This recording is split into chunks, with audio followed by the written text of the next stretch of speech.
Welcome everyone to 70 Faces. We are going to do chapter 41 tonight.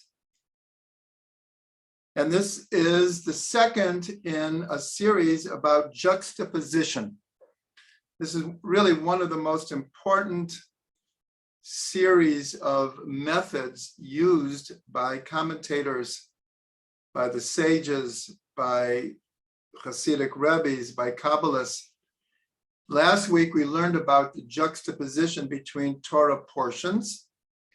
Tonight, we're going to learn about juxtaposition of verses. Why is one verse next to another verse? And what do the commentators say? What do we learn from this? And they learn all the way from Jewish law to mysticism, from the juxtaposition of verses. Next week, we'll learn about the juxtaposition of mitzvot. Why is this mitzvah next to that mitzvah? Some of it is obvious, and some of it is far from obvious. It needs a lot of explanation why they seem like completely different subjects. Okay, so we're starting, for those who have the book, on page 381, the first example. And this is going all the way back to Adam and Eve in the Garden of Eden. And it says that after they ate from the fruit of the tree, it says that they opened their eyes and realized that they were naked. And they took fig leaves and somehow they made like some kind of a covering with fig leaves. So as part of a whole discussion in the Gemara as to what was the fruit, it never says in the Torah explicitly what the fruit was. And there are, I believe, 4 different opinions given, and each one brings a sort of proof. One of them is not the apple. That's like the proverbial fruit as the apple. And there's in art, especially Christian art, that's the fruit that is chosen. But as far as our tradition, that was not one of the 4. That was not one of the 4. One was wheat. That has a lot to do with Sfira to Omer, that when we bring the Omer offering, it's from barley. But when we get to Shavuos, it's 2 loaves of chametz. It's actually the only time of the year as part of a public offering that chametz is brought on the altar. It's brought in what's called the Toda offering by an individual. Part of the Thanksgiving offering includes chametz, leavened types of bread or crackers, but it's public, it's only on Shavuos. And this is very connected with the whole thing of eating from the tree of good and evil. So that's one of the opinions, that the fruit was wheat. Another opinion is that it was an etrog, because an etrog is described as being a beautiful fruit. We know that from Sukkot. It's one of the 4 species. And it says that when Eve saw the fruit, that it was beautiful to the eyes. So that's another opinion. The other opinion was that it was grape and even wine. And this has to do with the whole concept of using grape juice or wine in sanctifying holidays and Shabbat and holy events is a rectification. And the last one is figs. And so Rabbi Nehemiah said, what's his proof that it was figs? So he said that which caused their downfall was then used to rectify them. In other words, the same fruit that caused their downfall, that's what they used to cover themselves up modestly. So that was the proof that he brought.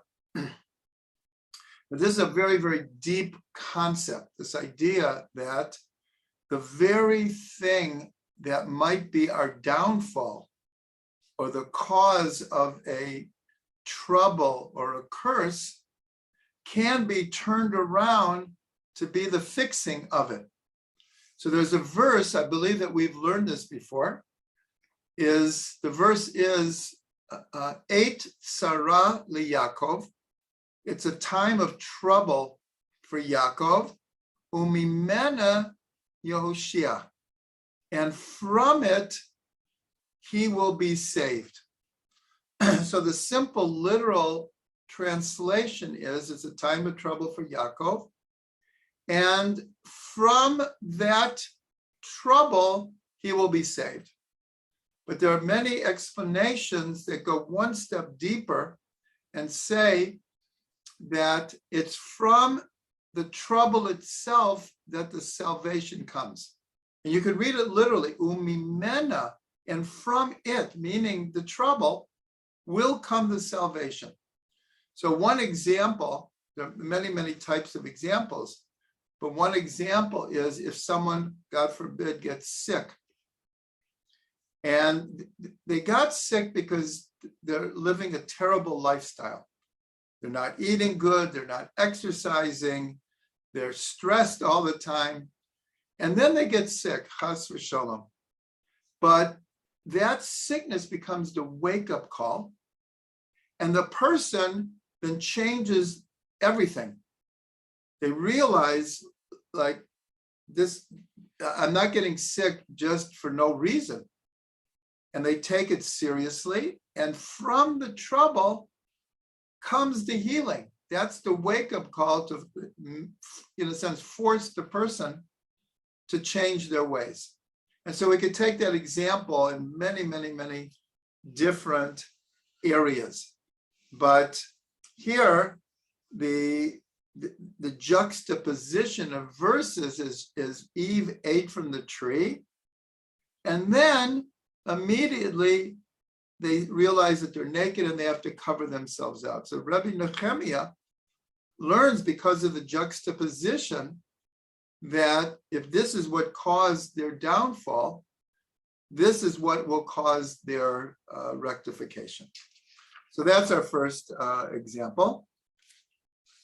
The next one is on the next page, 382. And this is from one of the stories about Avraham. And this is when he is in the area or the land of Avimelech. And when he went there, this was the second time that he requested from Sarah to say, "You are my sister." I see that bracha, I usually don't stop because I can't focus on the chats and same thing, but bracha just put out that a vaccine in many cases is taking a little bit of the disease, injecting it into the body, so the body will create the antibodies. That's almost the basis of most vaccines. Now, there's new generations of vaccines, especially during COVID, we're seeing, but the classic vaccine is the trouble becomes the healing. And that is also the basis of homeopathy. Homeopathy also takes a little bit of what you want to get over, what you don't want to get, and distills it to such a fine, almost ethereal state, and that causes the healing. Okay, so back to Avimelech. And so Avraham requests from Sarah that she says that she's his sister, because Avraham is fearful that if they know that it's his wife, they'll kill him in order to take her. But in both cases, with Paro and with Avimelech, when they thought it was the sister, so then they took the sister. So it was, whichever way you cut it, it was a problematic situation. But what happens is, what's interesting, there are 10 dreams in the book of Bereshit. There are 10 dreams. And 9 of them, actually 8 of them occur to Jews, and 2 of them occur to non-Jews. And the first one is Avimelech. God comes to him in a dream and reveals to him the woman that you have just taken is not Avram's sister, it's his wife. And that Avram is a prophet, and you better return her immediately. And then it says that while this was happening, God shut up all of the wombs of all the people in the kingdom of Avimelech. Okay, he wakes up and he really does what God says. He tells the people, this is what happened. He returns Sarah. And then at the end, it says that Avram prayed for Avimelech and his kingdom that they should be able to have children again. And the next verse is, and God remembered Sarah, and she gave birth to Yitzchak. So in the Talmud, they see a juxtaposition here. It's not just stam that Avram prays for the people of Avimelech's kingdom to be able to have children. And the next verse is Sarah has children. So the Gemara learns a principle. And the principle is that if you need something, and someone else that you know needs the same thing, if you pray for them to be answered, you will be answered even before them. So, but there's one caveat, there's one stipulation, is that your prayer is sincere.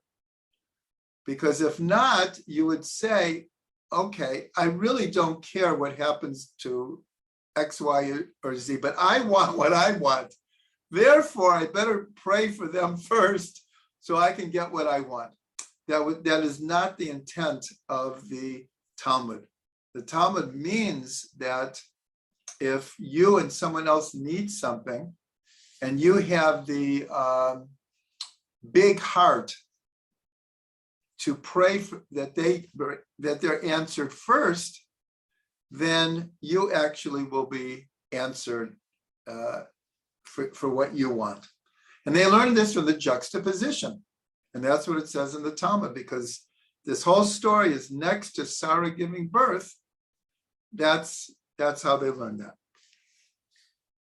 Now later it says that the scoffers of the generation thought that Avimelech is the father of Yitzchak because of the juxtaposition.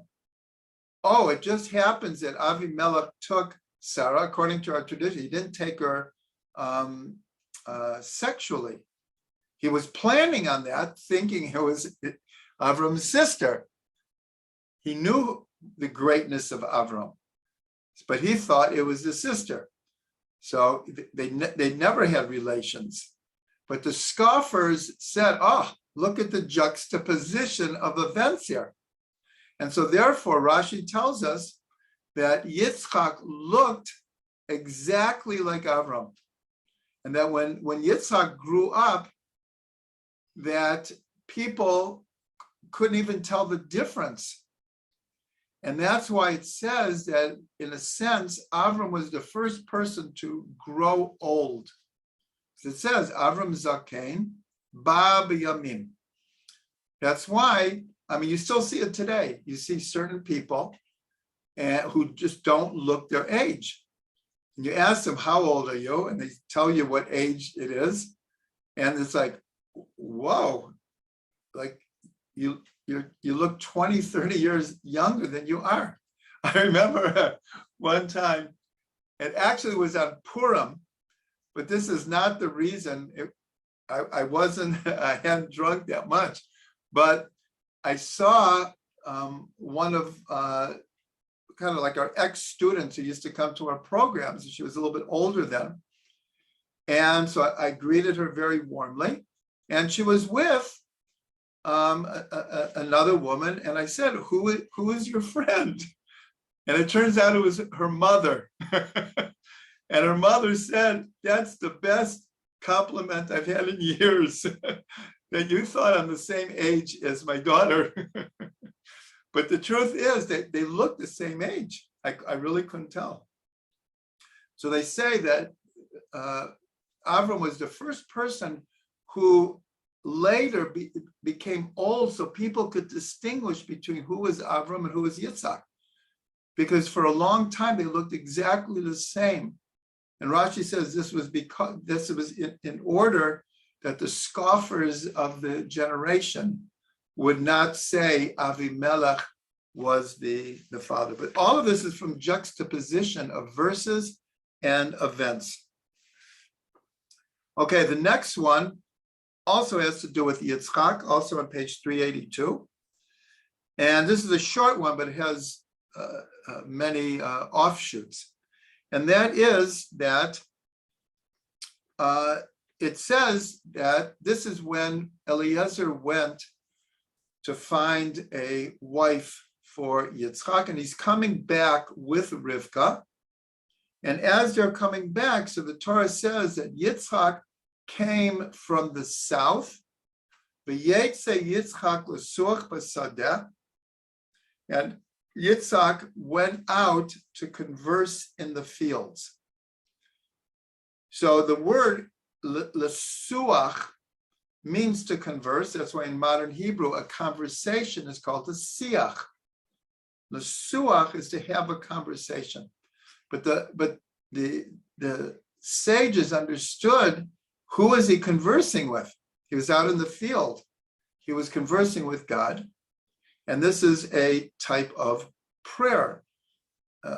This is really what we'll call it, the biblical source for the idea of hitbodedut.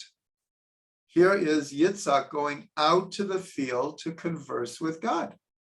And so approximately 3,800 years ago, actually 3,800 years later, Rabbi Nachman makes hitbodedut a central pillar of his teachings. But here we see the biblical source. But what we want to get to here is the sages, there were two verses. The first verse says he came from the south, and the next verse says he went to pray in the field. And so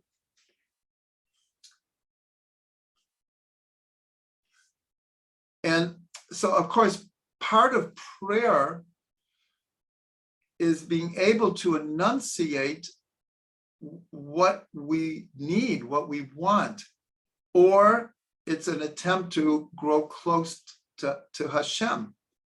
And so it's considered that prayer is also connected to chachma, to wisdom.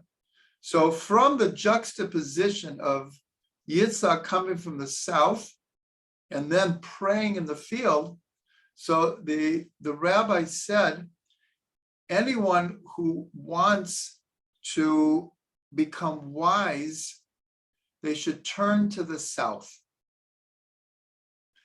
And then they said, anyone who wants to become wealthy should turn to the north.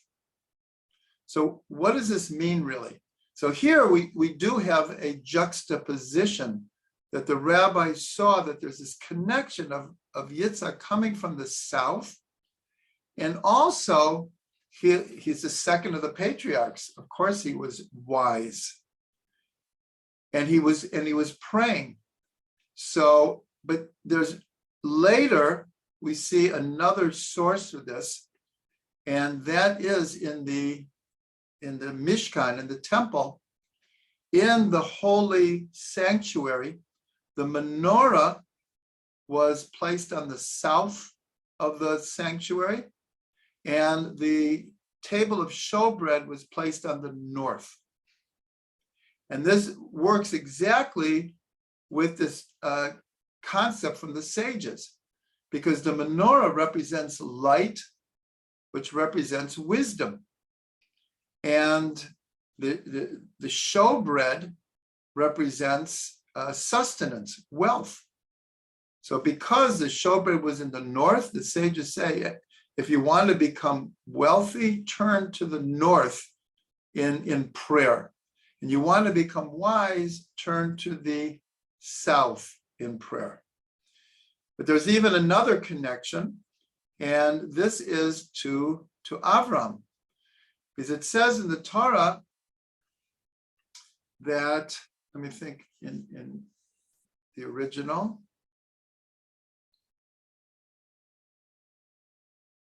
Oh, Avram halach.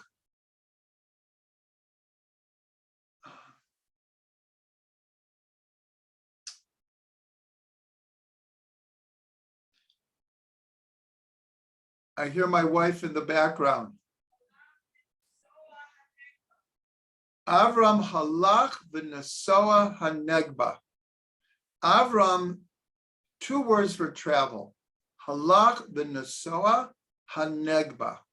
But what's hanegba?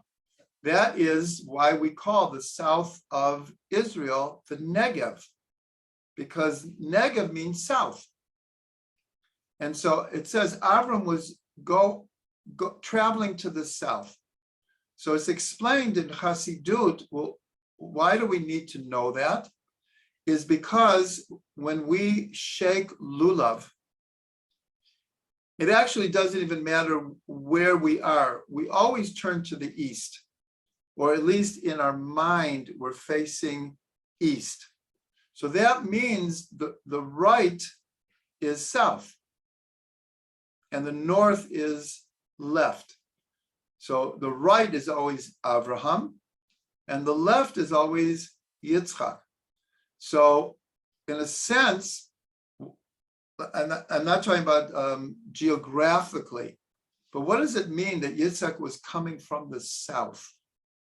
He was coming from the tradition and the teachings of his father, who was always going to the south.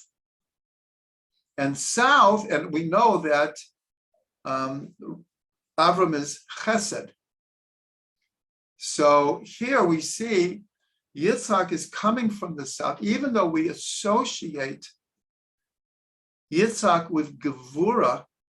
This would be a whole long thing, which I'm not going to get into right now, is if you really look at Yitzhak's life, it was full of chesed. And if you look at Abraham's life, it was full of gevura. And that's the balance. I'll mention this because this week we're starting the week of Tiferet in Sfirat HaOmer. And Tiferet is the balance between chesed and gevura come together in Tiferet. And so here you see it's a very deep thing that Avram, who is chesed, but if you look at his life, his challenges were with gevura. And Yitzhak is gevura, and his challenges was with chesed. So all of this is just the juxtaposition of why does the Torah have to tell us that Yitzhak was coming from the south? Other than the fact that that's part of the storyline. He was physically in the south, but the Torah is very sparse with its words. Technically, it didn't have to tell us that. The fact that it told us that is connected to this idea that the sages developed about, if you want to be wise, turn to the south. The next one is on page 385. This is really a very, very, very, very good one that most people would not make the connection with. And it was actually pointed out by Rabbi Ginsburg. The Shema appears in the book of Deuteronomy, Devarim, in the Parsha of Ve'et Hanan. And it's the beginning of what's called the sixth Aliyah. On Shabbat, we divide not just on Shabbat, but in Chumash, we divide every week's portion into 7 readings, 7 sections. So the beginning of the 6th section of this parsha is the Shema. But what's the last verse of the previous reading? In other words, what's the verse that comes before Shema? And many people don't catch this because when it's publicly read on Shabbat, you end the reading at the end of the 5th section, and then you start the 6th, and there's an after bracha and another pre-bracha. So you don't see the juxtaposition so much. But the verse before it talks about the land of Israel being a land flowing with milk and honey. This verse is repeated many times in the Chumash. The description of the land of Israel being a land of flowing with milk and honey. We're told that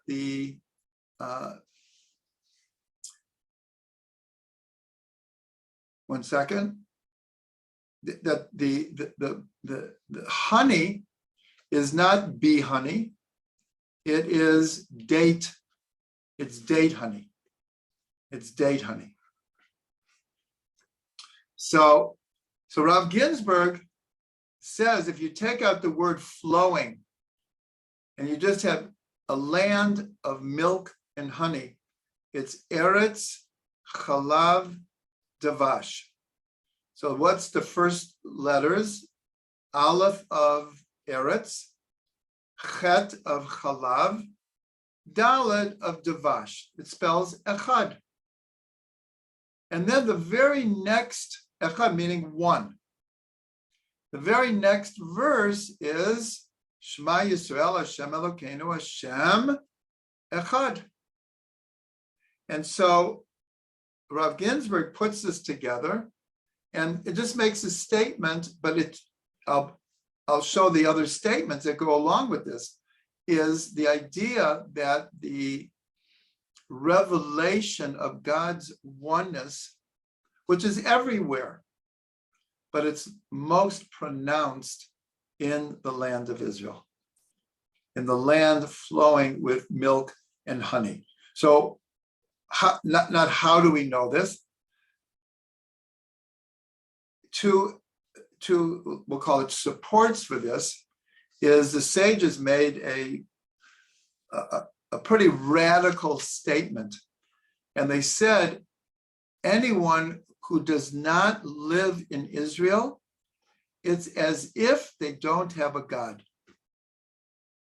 Now, this is a very strong statement,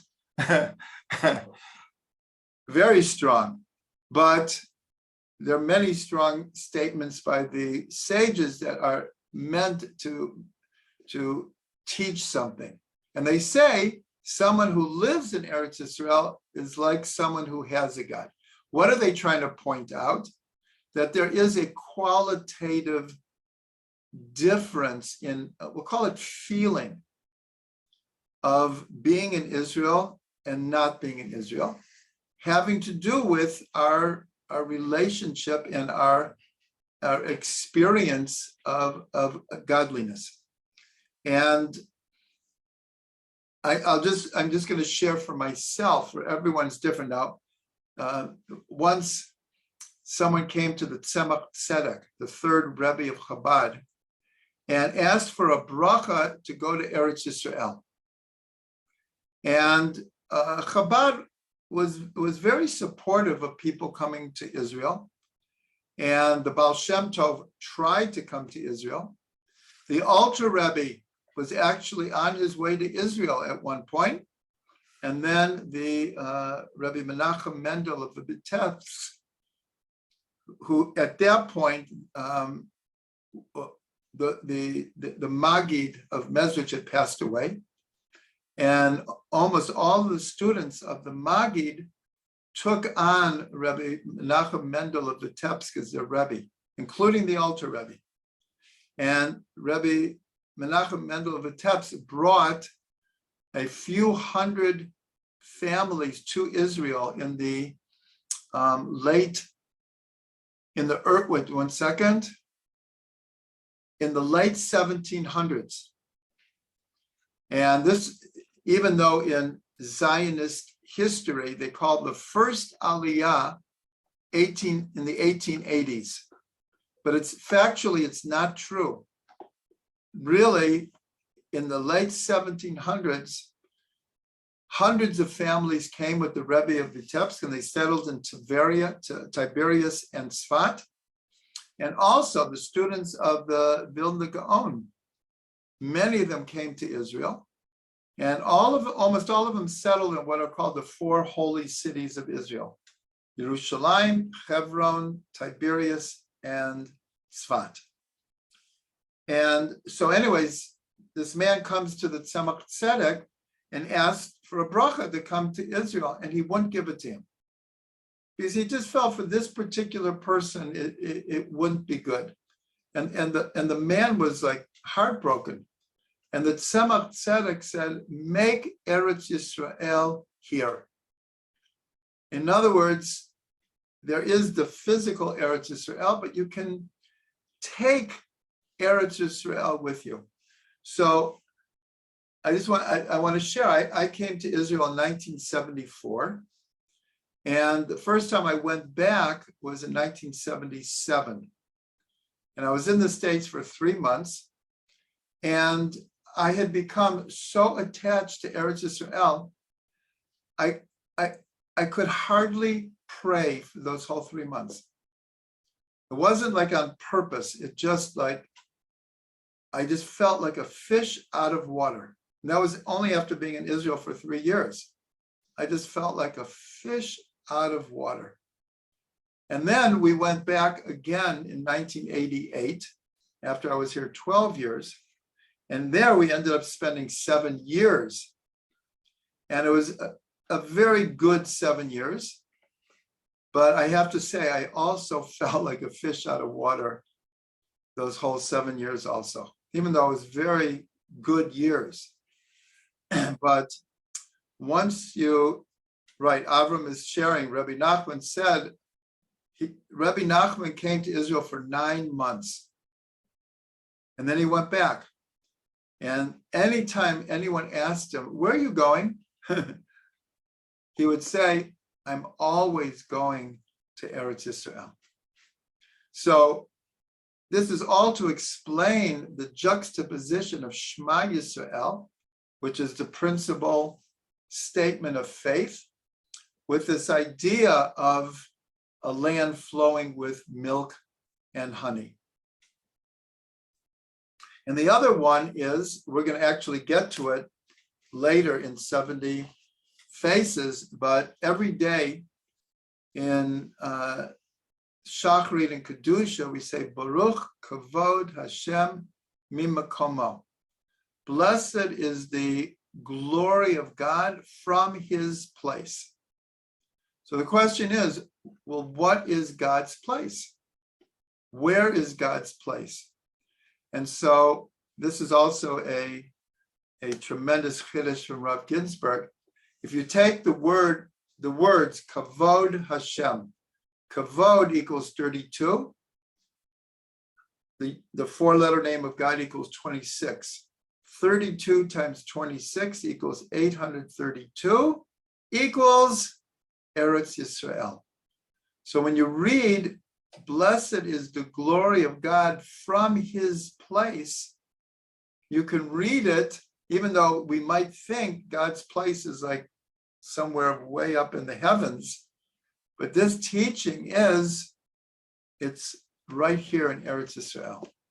That is where the glory of God is most pronounced. It is everywhere, because this statement is Ezekiel hearing the angels saying, Baruch Kavod Hashem Mimakomo. So from their perspective, it's like God is way up there in angel territory. But for us, it's most pronounced in Eretz Israel. Okay. Now the next one is like a very practical one.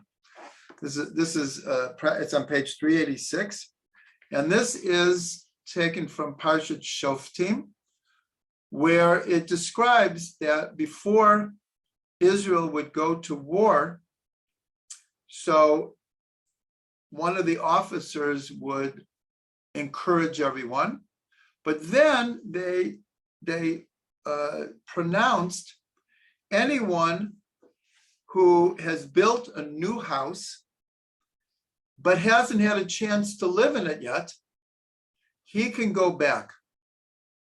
In other words, it's like, it would be heartbreaking. You spend years and all of your savings and you build a house, and then the war comes and you didn't even have a chance to live in it. So he has an exemption from going to war.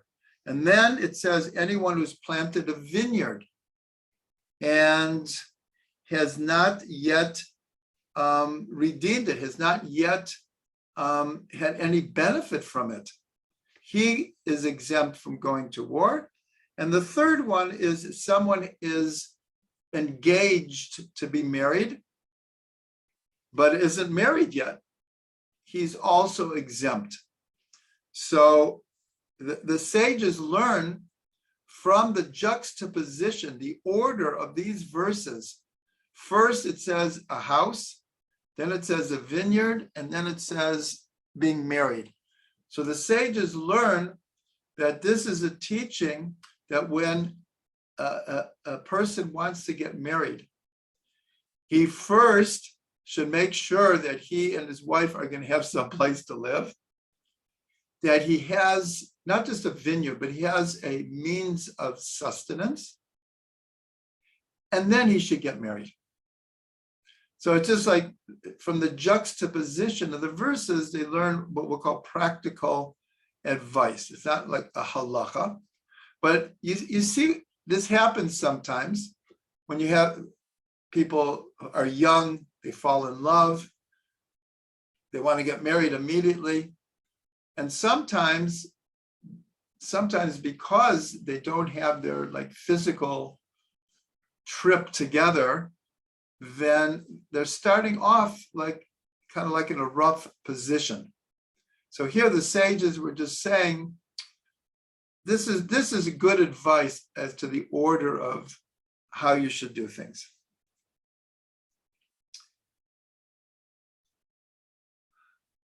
Okay, now we're going to go to 387.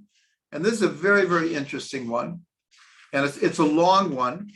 So this comes from a teaching from Rav Ginsburg. And it's a different type of juxtaposition. What we've been doing is verses pretty much right next to each other, one right after the other. But Rav Ginsburg said there are many verses in the Tanakh that he called soulmates. It's a very, very interesting idea, meaning the juxtaposition isn't, let's say, physical. They're not one verse next to another, but the theme or the words of the verse are like a soulmate with another verse. It could be in a completely different book in the Tanakh. So we're going to go through some of these because they're very interesting. And just by learning this concept, it can make us aware that when we're reading the Torah, it's like, oh, there's a very similar type of verse somewhere else. There must be some connection.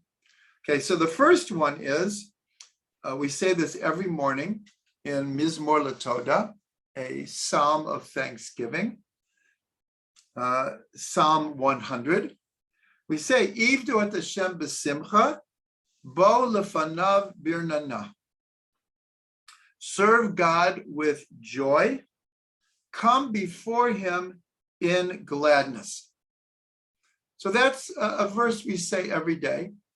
A slightly less known verse from the second psalm starts exactly the same way. Ivdu et Hashem, but instead of b'simcha, it's b'yira. V'gilu b'ra'ada. So here it's serve God with awe or fear and rejoice with trembling. So Rav Ginsburg says these two verses are, he calls them soulmates because they complement each other. And obviously the wording is very similar. Ivdu et Hashem b'simcha, Ivdu et Hashem b'yira.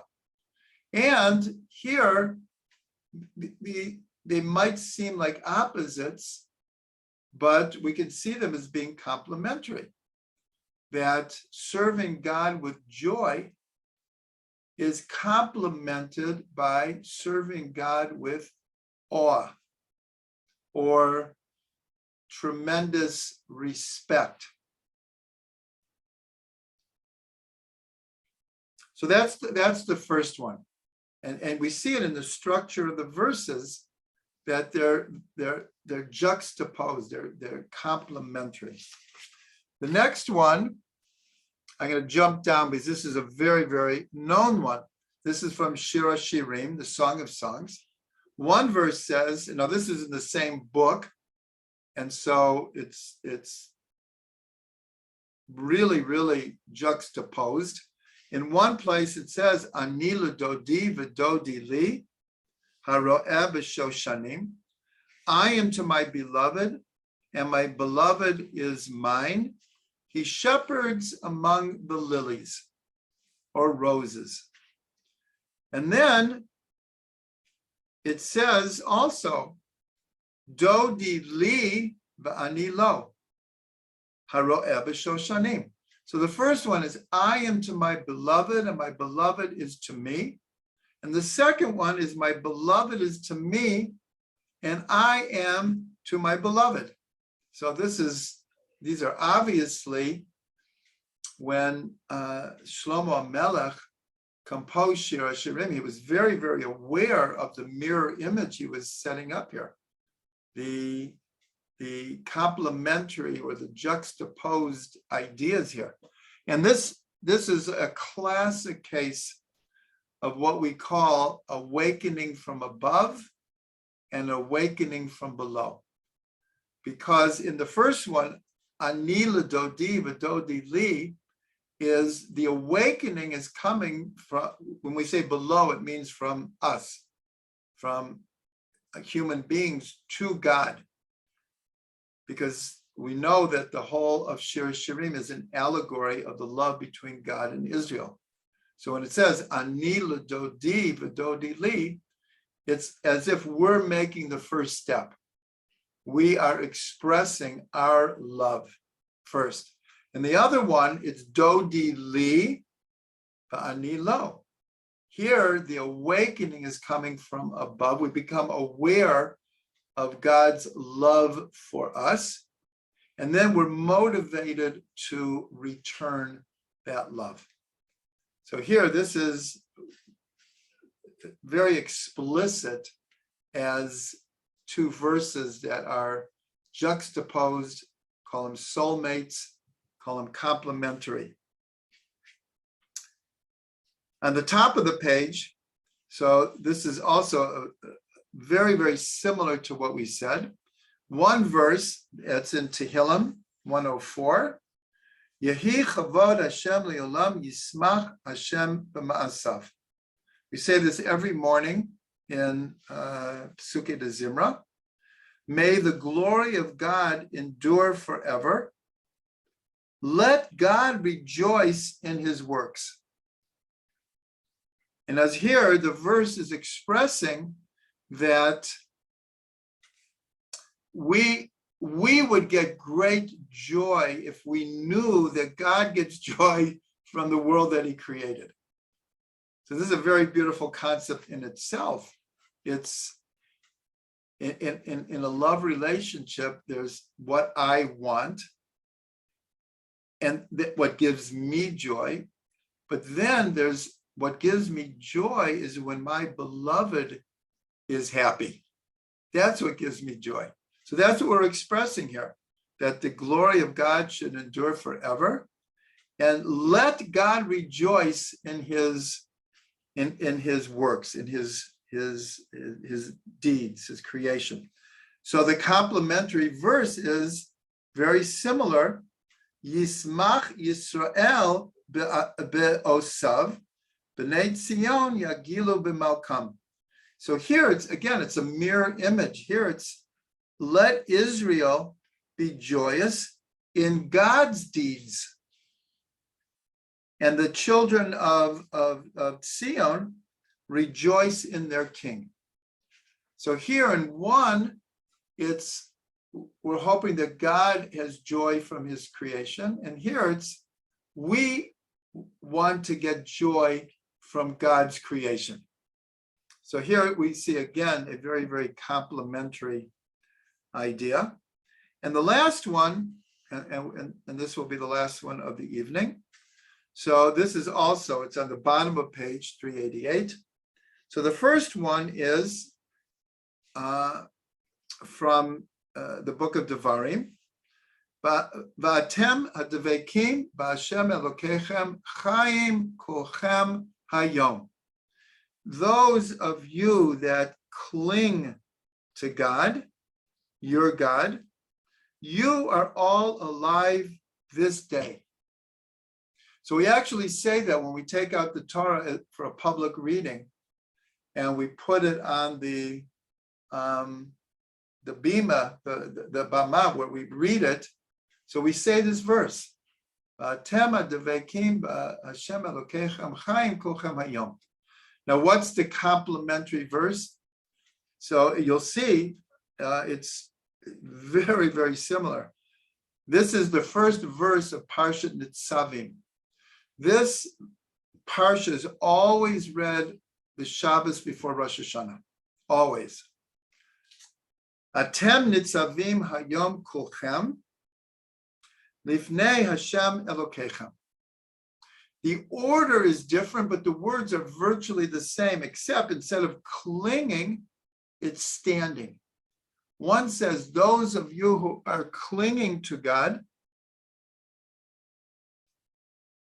you are all alive. And here it says, all of you are standing today before God. Both of them say today. Both of them say all of you. And begin with atem. So they're very, very, very similar. And this is the source of the very, very important concept called devekut, which means to cling or cleave to God. And the Slonim Rabbi in the Tivot Shalom actually says many times that the purpose of all of the mitzvot is that we should come to cleave, cling, be one with, unite with God. He says this many, many, many times, that the purpose of all of the mitzvot, we'll call it to come close, but it's more than to come close. It's to be one with, to cling to God. And so the word, ve'atem hadevekim, so that's the concept called devekut, of wanting to become one with God, clinging to God. Now, this verse that begins Parshat Nitzavim, so if any of you have the book Orchard of Delights, and you go to Parshat Nitzavim, there's a whole long Torah about this one verse. This is one of the most pregnant verses in the Torah. There is so much here. We don't really have time to go into it, but again, the idea here is that these two verses are very, very similar. And the fact that we read, and you are standing today, all of you before God, being a soulmate with the verse about clinging to God, and we read this right before Rosh Hashanah. So this is like paves the way for us to have the right headspace, the right attitude going into the 10 days of Tshuva, Rosh Hashanah, Yom Kippur. So I'll end with a bracha. And the bracha is that we could really do what the Slonim Rabbi says, that the purpose of all of the mitzvot is to cling to Hashem. Now, halavai, we would remember that every time we get up to pray, every time we eat something, every time we do a mitzvah, every time we make a bracha. But what we are being told is that every single one of those opportunities is an opportunity to cling to Hashem, to become one with Hashem at that moment. At that moment, even a short bracha that takes 3 seconds to say, but if our kavana is wanting to cling to Hashem, that simple bracha, this time we'll put in the apple. we said the apple was not the fruit of the tree of knowledge of good and evil, but if we're saying a bracha on an apple, it's actually quite mind-blowing that we could actually cling to God at that moment if our consciousness is there, if that's what we want to accomplish with that bracha. So I give us a blessing that at least some of the time, we're human beings and no pretenses of being tzaddikim here, but if at least sometimes we could really, really take the opportunity, every mitzvah, every bracha. You know when you really feel it a lot is Seder night. Like everything you do has like so much importance, has so much symbolism, so much kavana, that a lot of people really could relate to this. It's just like everything you do, every little thing is like, wow, it's another opportunity to cling to Hashem. Okay.